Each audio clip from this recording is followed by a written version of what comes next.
Les amis, aujourd'hui, ça ne va pas du tout. J'ai des maux de tête intenses, l'œil vitreux. Je suis dans l'incapacité de me concentrer sur ce que me disent les gens car j'écoute des bêtises toute la journée. J'ai envie de vomir quand je vois certains visages. Et je chie en spray dès que je mets un pied au travail. Oui, comme quand tu as mangé dans un Indien douteux à Montparnasse. Je crois que les signes sont clairs. Je l'ai attrapé. Oh mon Dieu, pourquoi ?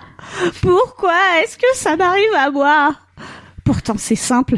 Je dois me rendre à l'évidence. J'ai attrapé la cholégophobie. Oui, mesdames et messieurs, j'ai bien dit la cholégophobie. Ne vous y trompez pas. Si j'ai été atteinte, c'est que beaucoup de gens ignorent l'avoir. Mais qu'est-ce que c'est que la cholégophobie, me direz-vous ? Eh bien, c'est simple. Prenez des collègues, un environnement stressant au travail, restructuration, fermeture d'entreprise, plans sociaux ou des supérieurs qui mettent beaucoup de pression. Et voilà, on a trouvé l'environnement idéal pour le développement de la cholégophobie. Attention, quand on l'attrape, il faut réagir vite, car la maladie peut atteindre plusieurs stades, jusqu'à une issue fatale. Tadam, bruit de tonnerre, etc., etc. Vous voyez la scénographie, enfin, dramaturgie intense.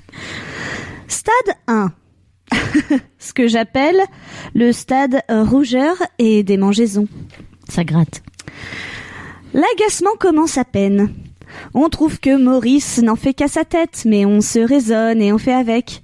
Et que Martine nous retient beaucoup trop longtemps pendant la pause, près de la machine à café, avec des ragots dont on se fout éperdument. Mais on reste bien urbain. Hein, petit rappel. Et on laisse couler. La gêne est légère, tout comme les rougeurs et les démangeaisons. Stade 2. Non, pas l'émission de France 2. Stade appelé pustule et urticaire. On commence à rentrer dans le dur. À ce niveau-là, Maurice nous fait clairement chier. Hein, on commence même à lui répondre par de petites piques. On aurait même envie qu'il change de service, de bureau, enfin qu'il aille ailleurs, dans une galaxie lointaine, très lointaine. Martine, quant à elle, on a juste envie qu'elle s'ébouillante la bouche avec son café et que pendant sa quinte de tout et qu'elle perde connaissance par manque d'oxygène, voyez. On sait que c'est pas possible, mais on y croit. Tous les matins, à chaque fois. Stade 3. Stade dit petite vérole et cancer.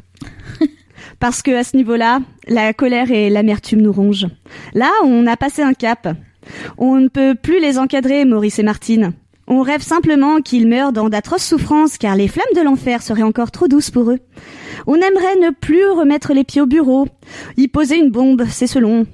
On aimerait tuer tous ses collègues, oui, tous.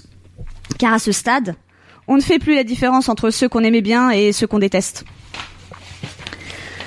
Mais quelles peuvent être les solutions avant un passage à l'acte malheureux, me dites-vous ? Car on le rappelle, c'est interdit de tuer ses collègues, même si ce sont des gigantesques cons. Ah bon ? Pour le stade 1, un rougeur et démangeaison, je le rappelle, je préconise des vacances, 2 ou 3 semaines. Des week-ends aussi, oui, faut prendre l'air, ça peut casser la progression de la maladie. Pour le stade 2, pustule et urticaire, là, on commence à rentrer vraiment dans une maladie qui s'installe. À ce moment-là, faut penser à aller voir un médecin, à faire un arrêt maladie ou 2, et à les cumuler avec les vacances. Oui, parce que tout le monde le fait et personne n'assume. Bravo. Voilà, viens voir les comédiens. Et puis on commence à aller voir un psy, on prend des vitamines, on commence le sport, enfin on décharge son agressivité sous n'importe quelle forme. Pour le stade 3, petite vérole et cancer. Là, c'est dur. Là, c'est compliqué. Là, il faut peut-être prendre une décision radicale. Non, on ne tue personne. Mais on pense à changer de boîte et de collègues par la même occasion. On se met en arrêt pour burn-out, on repense à ses envies, on va vivre ailleurs, on prend le temps de vivre loin, très loin de nos cons quotidiens.